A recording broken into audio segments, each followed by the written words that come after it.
با سلام خدمت همگی دوستان. همونطور که قول دادم برای بحث تبدیل ویزای توریستی به کاری تو کانادا میخواستم صحبت کنم. 0 تا 100 این قضیه رو میخوام توضیح بدم. ما فرض رو بر این میگیریم که شما ویزای توریستی دارید و یا ایران هستید یا میخواین که به زودی وارد کانادا بشین یا اینکه در داخل کانادا هستین و میخواین ویزای توریستیتون رو به اوپن ورک پرمیت یا تحصیلی تغییر بدین یا اینکه میخواین از تحصیلی به کاری تغییر بدین. فرقی نمیکنه، روند تقریبا یکیه، ولی خب فعلا تو این ویدیو من اختصاصی در مورد تغییر ویزای توریستی به اوپن ورک پرمیت میخوام صحبت کنم. فقط در نظر داشته باشین این کار کاملا رایگان، نیازی به پرداخت هیچ هزینه‌ای ندارید و خیلی هم هستن که واقعا حوصله و اون دقت لازم رو ندارن برای پر کردن این فرم. خب برای کسی که وقت میذاره رو این انجام دادن این پروژه یه هزینه‌ای میگیره، ولی خب هزینه هایی که متاسفانه یه سری دفترهای مهاجرتی میگیرن خیلی زیاده. مثلا $2000 برای یه نفر، برای یه خانواده 3 نفره مثلا $5000 گرفتن. خب یه خورده نامعقوله برای این ورک پرمیت. به همین خاطر من میخواستم که کامل 0 تا 100 رو براتون توضیح بدم. پس تا انتها با ما همراه باشید. مرورگرمون میشیم. ما برای انجام این کار باید یه اکانت درست کنیم. یه اکانت درست کنیم و از طریق اون اکانت بقیه روند رو بریم. ولی من به خاطر اینکه همه مسائل رو بدونید و اصلا خود قانون رو ببینین و جزئیاتش رو بخونین، چون شاید شما اصلا این کار رو نخواهید انجام بدید و برای پلن هایی که دیگه این قانون گذاشته میخواین اونا رو نگاه کنید. من حتما به خاطر همین مسئله میخوام که از بیس شروع کنم. تو مرورگرتون این رو سرچ کنید. حالا من اینجا دارم ایرانیان نیو پالیسی کانادا. خب canada.ca اینو نگاه کنین. این اولین سایت رو حتما نگاه کنین، canada.ca باشه. Temporary Public Policy for National of Iranian in Canada's Temporary Resident. اینو میزنین و اینجا دیگه قانون رو کامل نوشته، کاملا توضیح داده و بک‌گراند چیه، به چه دلیلی این قانون اومده، شرایط چیه و برای همه سوالاتی که واقعا دارید حوصله کنید اینجا کامل هستش. ما الان فقط میخوایم اسپشیالی بیایم رو تبدیل ویزای توریستی به کاری، چون راحت ترین کاره در حال حاضر برای کانادا و تقریبا برای همه ممکنه. خب how to apply under this measure. و حالا من توضیح نمیدم واقعا نوشته های اینجا رو، میخوام برم سر اصل مطلب. How to apply. Tell us your situation. ایرانیایی هستین که در حال حاضر با ویزای موقت داخل کانادا یا سیتیزن کانادایی. ما ویزای موقت رو در نظر میگیریم. سوال بعدی اینه که برنامه‌تون چیه؟ میخواین که ویزاتون رو مثلا تمدید کنید، ویزای کاری دارین تمدید کنید، نه میخواین چنج کنید و موارد دیگه. ما میخوایم چنج کنیم. گزینه دوم رو میزنیم. بعد what you want to apply for. open work permit رو میخوایم. how do you want to apply. ما آنلاین میخوایم. on paper رو نمیتونید بچه‌ها، این رو هم خواهشاً دقت کنین. خیلی ها میگن که ما کاش کاغذی میزدیم جوابمون زودتر میومد. نه، نمیتونین کاغذی بزنید به هیچ وجه. و اصلا آن پیپر رو میزنین، اینجا توضیح داده که چه چیزایی میخواد. آنلاین میزنین دیگه. من اون توضیحات رو نمیدم که واقعا تایم گرفته نشه. باز هم اینجا که این رو میزنین دوباره توضیحات کامل رو میاره. deadline submit your application on or before 28 فوریه 2024. گفته این ددلاینه برای ورک پرمیت ایرانی ها. ما فقط تا این تاریخ این کار رو انجام میدیم و اینکه بعضیا میگن که نه نگران نباشین تمدید میشه و یا تمدید نمیشه، کسی واقعا نمیدونه. ولی طبق شرایطی که کانادا الان در حال حاضر همه داریم میبینیم، واقعا احتمال این که تمدید بشه خیلی کمه. پس واقعا دست به جنبونین. کسایی که ویزای توریستی دارن زودتر وارد بشن. کسایی که ندارن خیلی فرصت خوبیه، چون الان در حال حاضر 54 روز طول میکشه که ویزای توریستیتون تایید بشه و این خیلی فرصت خوبیه.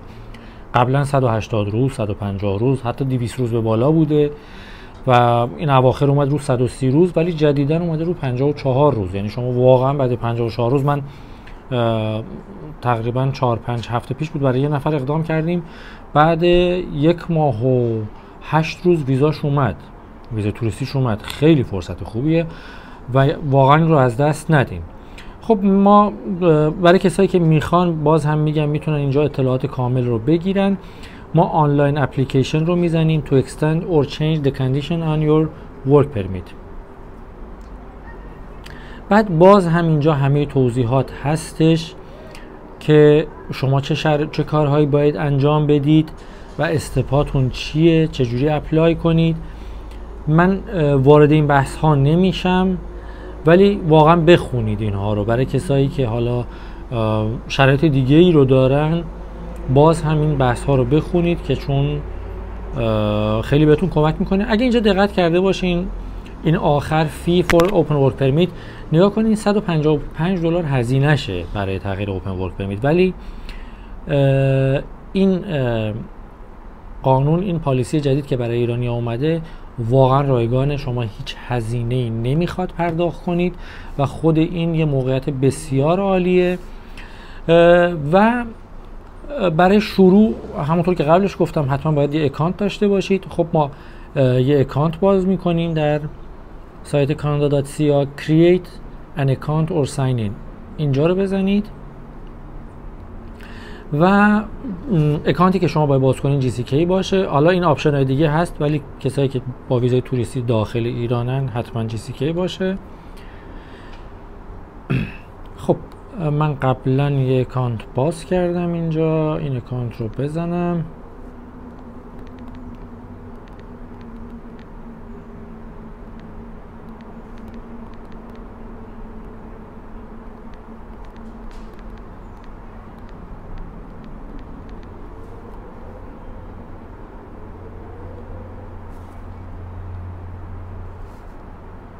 خب وارد اکانت که میشین، من این اکانت رو قبلا درست کردم، دقیقاً مثل یه جیمیل درست کردنه، یعنی کار سختی نیست. ساین اپ کنید، ساین این نزنید، ساین اپ کنید، اطلاعات رو کامل وارد کنید. خواهشاً دقیقاً اون چیزایی که می‌نویسین، رمز و پسورد و اطلاعات، چند تا سوال بهتون میده، اونا رو حتما یادداشت کنین چون یادتون میره.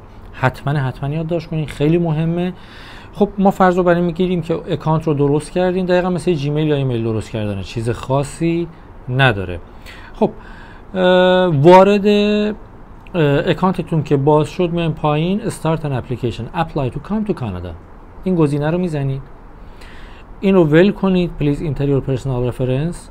خب حالا من یه اکانت دیگه باز کردم، یه دونه اپلیکیشن باز کردم، باید این اپلیکیشن رو ببندم. Delete application. خب من اینو اپلیکیشن رو ببندم، دوباره میخوام از صفر شروع کنم. Apply to come to Canada. خب Determine your eligibility and apply online. خب بین این سه تا باز هم Express Entry International Experience رو کاری نداریم. ویزیتور ویزا استادی، اینو میزنیم. این سوالات رو با دقت جواب بدید. چه کاری میخواید تو کانادا انجام بدین؟ ما میزنیم work، کار. بعد how long you are planning to stay in Canada. خب قاعدتا ما بیشتر از 6 ماه میخوایم بمونیم. بعد پاسپورتتون مال کجاست؟ خب ما ایران رو میزنیم.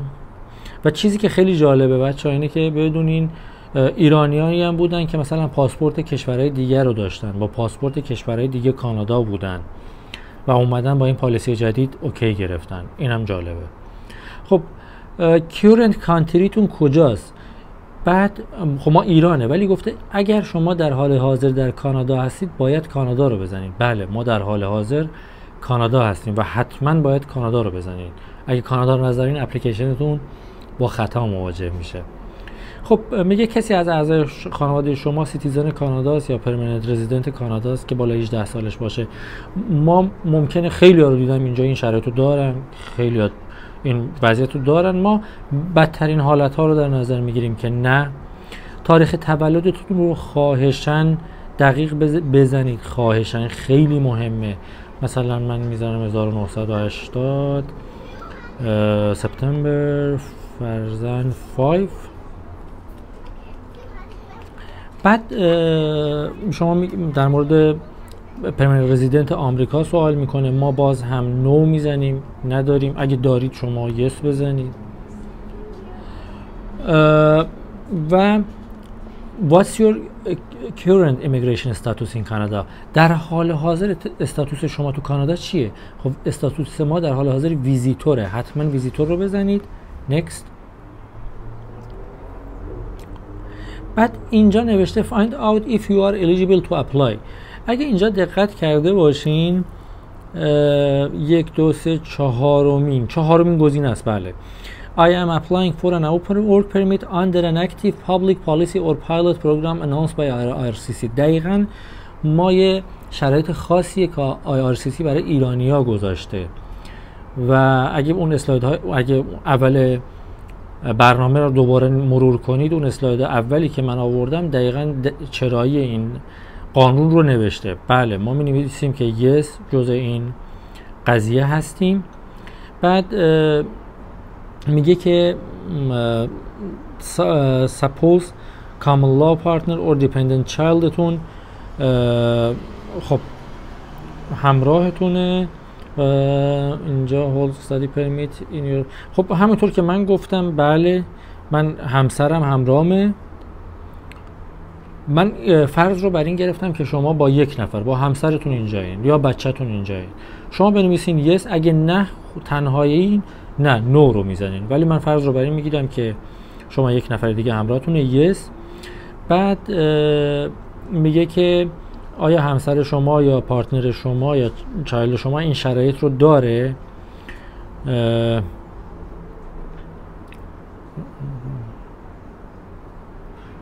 خب ببخشید من سوال قبلی رو آره that is valid for 6 months hold and temporary resident درسته.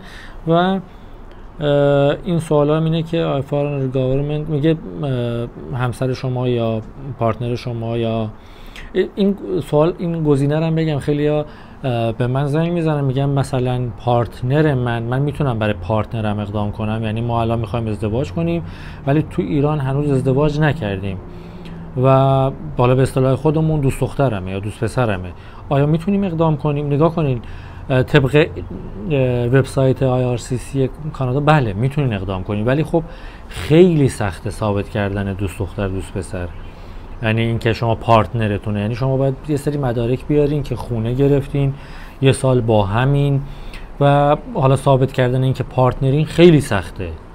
درسته اینجا نوشته پارتنر ولی خب ثابت کردنش خیلی سخته، بی خیال اون بشین بهتره. بعد گفته که پارتنر شما این شرایط رو داره، ما میگیم که نداره، بخونین آیتم ها رو. شرایط کارگر نمیدونم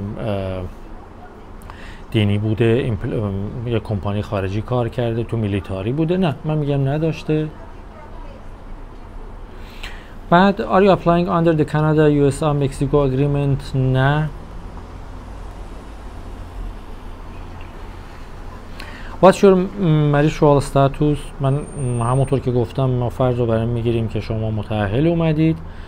بعد گفته what's your province or territory of destination؟ کجا دارین میرین؟ کجا دارین هدف زندگی تو کانادا کجاست؟ خب اگه گفته چند جایی رو میخواین برین ولی اون جایی که بیشترین زمان رو میخواین اونجا بمونین اونجا رو بزنید. مثلا شما اومدین ونکوور ولی میخواین که واقعا تو تورنتو بمونین، دیگه ونکوور رو نزنین، باید حتما، چون آدرسی هم که اینجا میزنین خیلی مهمه، آدرس تورنتو رو از شما میخواد. ولی اگه برای ونکوور میخواین اقدام کنین باید آدرس ونکوور باشه. منظور اینه که اونجایی که بیشترین زمانی که میمونین اونجا رو بزنین. من بریتیش کلمبیا رو میزنم. نگاه کنین based on your information you provide the result below indicates whether you may be eligible to come to Canada. Open work permit. ما میتونیم برای open work permit eligible باشیم. پس continue رو میزنیم. خب create your personal checklist. باز هم دوباره اینجا دیگه اطلاعات کلی رو از جزئی رو از ما میگیره. قبلا اطلاعات کلی رو از ما گرفت، الان اطلاعات جزئی رو از ما میگیره. کانتینیو رو میزنیم. خب are you accompanying a family member who has status in Canada?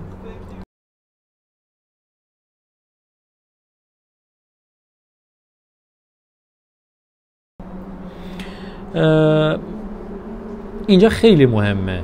اون ویزای ویزیتوریتون که در داخل کانادا هست تاریخ اکسپایرش رو میخواد. یعنی شما الان باید ویزایی که در داخل کانادا هستین، این هم یه سواله. مثلا طرف میگه که من فرضاً ویزام 5 روز دیگه باطل میشه، آیا میتونم وارد کانادا بشم؟ شما 1 روز مونده به ویزای کاناداتون باطل بشه میتونین وارد کانادا بشین. ویزای کانادا، نه پاسپورت. پاسپورتتون باید 6 ماه حداقل اوکی باشه، 6 ماه حداقل تایم داشته باشه. ولی ویزای کانادا تا روز آخر شما میتونید وارد کانادا بشید. و تاریخ اکسپایر ویزاتون رو میزنید. مثلا من اکسپایر ویزامو فرضاً میزنم 2025 ژانویه 1 ژانویه 2025 من تاریخ ویزای ویزیتوریم فرضاً تموم میشه. نکست رو میزنم. میگه آیا مدیکال اکزام داشتید در کانادا در 12 ماه گذشته؟ من نداشتم. نو رو میزنم. اگه داشتید یس رو بزنید. بعد do you fit into one of these categories؟ این کاتگوری بالا رو نگاه کنین. میگه که اگه شما میخواین تحت این کاتگوری بالا باشید حتما اینجا بزنید که من هستم یا نیستم. چون اگه باشید مدیکال اگزم رو از شما میخواد و بعداً نمیتونید اقدام کنید. بعداً مثلا میخواین وارد کلینیک یا لابراتوار پزشکی بشین، نمیدونم کارهای دیگه انجام بدین، دوباره از شما تاییدیه های پزشکی اینا میخواد. ما فرض رو بر این میگیریم که شما وارد این لیست نیستین، چون اگه باشین باید فرم مدیکال اگزم بهتون میده و باید انجام بدید. من نو رو میزنم. بعد باز هم do you want to work in one of following objects اینجا رو میزنه. دوباره باز هم همون سوالاته. من نو رو میزنم. حتی برای پرستاری بچه هم میخواین اینجا باشید و شغلتون مثلا پرستاری بچه است یا پزشکیه، میخواین که تو فیلد پرستاری باشین، تو کلینیکا کار کنید، حتما باید یس رو بزنید. من نو رو میزنم. What do you want to submit an application for family member؟ بله، من برای یکی از اعضای خانواده‌ام میخوام پر کنم. همونطور که گفتم فرضاً برای این بوده که من متأهلم. میگه اگه برای فامیلی ممبرتون میخواین اقدام کنید، نگاه کنید فامیلی ممبر یعنی همسر، پارتنر، بچه. خواهر و برادر و پدر و مادر فامیلی ممبر نیستن. خب نکست رو میزنیم. میگه فامیلی ممبرتون what does your family live in؟ فامیلی ممبرمون ایرانه. Which country is your family member passport or travel document؟ ایرانه. من الان سوال قبلی رو اشتباه زدم. لیوین در حال حاضر فامیلی ممبر من هم با من اومده کاناداست، ولی اگه ایران باشه دیگه شما نمیتونین براش اقدام کنید. اینو حواستون باشه. کاناداست. بعد میگه که فامیلی ممبرتون یونایتد استیت پرمننت رزیدنت داره؟ نه نداره. من فامیلی ممبر وضعیت تأهلش چجوریه؟ متأهله. What's your family member date of birth؟ من فرضاً همین رو میزنم. 5 سپتامبر 5. فامیلی staying in Canada مثل خودتون، اون چیزی که برای خودتون زدین دقیقاً برای فامیلی ممبرت هم همون رو بزنین. next. What's your family member in current immigration status in Canada؟ ویزیتور فامیلی ممبر من در حال حاضر. و میخواد چیکار کنه فامیلی ممبرتون؟ فامیلی ممبر من میخواد که اپلای کنه برای اوپن ورک پرمیت. نگاه کنید بقیه گزینه ها رو اینجا میتونین ببینید. حتی ویزای ویزیتوریتون هم میتونین تمدید کنید، ولی خب عاقلانه تره که تبدیل به اوپن ورک پرمیت کنید. نکست رو میزنم. خب does your family member want to restore their status in Canada? No. ما نگاه کنید سوال رو نگاه کنید. If your family member status has expired within the 19 days and they wish to remain in Canada, they must apply to restore their status. نه من این شرط رو ندارم. No. Has your family member had a medical exam preferred? نه. باز هم همون سوالات که اگه در فیلد پزشکی فامیلی ممبرتون آیا اینا رو میخواد مدیکال اگزم ها رو، من فرض رو بر این میذارم که نه. باز هم فرض رو بر این میذارم که نه. میگه در 10 سال گذشته شما بایومتریک انجام دادید؟ قطعا انجام دادید. بله. بعد میگه که there are fees associated with your family member application. Will you paying your family member fee or your family member fee exempt? No, my family member is exempt from paying fee for this application. اینو بزنید. اگه بالایی رو بزنید که دیگه شما امکان این رو ندارید، ولی باید حتما پایینی رو بزنید که فامیلی ممبر من اکسمت از این پرداخت هزینه، که حالا اونو من بهتون میگم چجوری این رو انجام بدید. next رو میزنیم.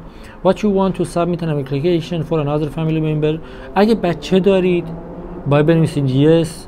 برای بچه‌تون هم همین فرما رو دوباره پر کنید. اگر من فرض رو برای میذارم که نه دیگه بحث رو طولانی نکنم، همین کافیه. خب next رو میزنیم. میگه اینجا خیلی مهمه، میگه آیا شما اکسس میدین به کسی دیگه ای برای اپلیکیشنتون؟ این رو اگه خودتون دارین اقدام میکنین برای اپلیکیشن که نو میزنین، نه نیاز ندارم کسی به اپلیکیشن من دسترسی داشته باشه. بعد in the past 10 years have you given your fingerprint and photobiometric for an application to come to Canada. در 10 سال گذشته شما فینگرپرینت بایومتریک داشتید؟ بله من داشتم. بعد دوباره در مورد هزینه سوال میکنه. No I am exempt paying fee. نه ما برای پرداخت هزینه جداییم. طبق اون قانون گفته ایرانی‌ها نیازی به پرداخت هزینه ندارن. بعد میگه که شما میتونید از دیجیتال از داکیومنتتون اسکن بگیرین. بله باید حتما اینو بله بزنید. بعد نگاه کنید اینجا اطلاعات کاملتون رو میاره.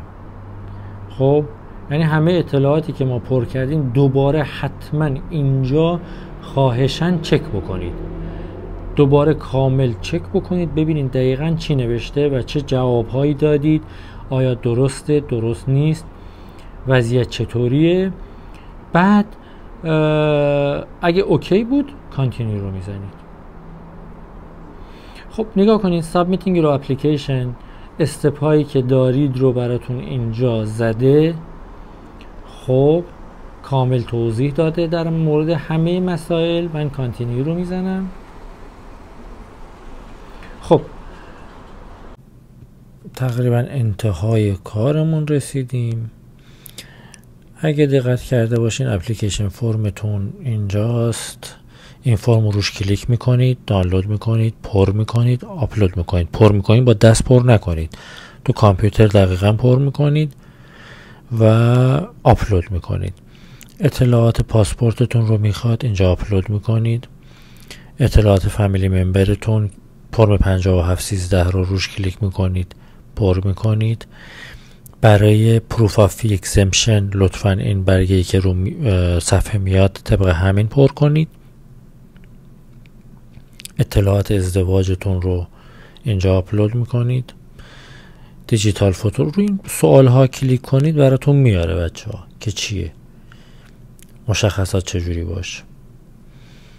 بعد آپشنال داکیومنت هم حتما این آپشنال ها رو هم پر کنید، آپلود کنید اینجا فرم 5257.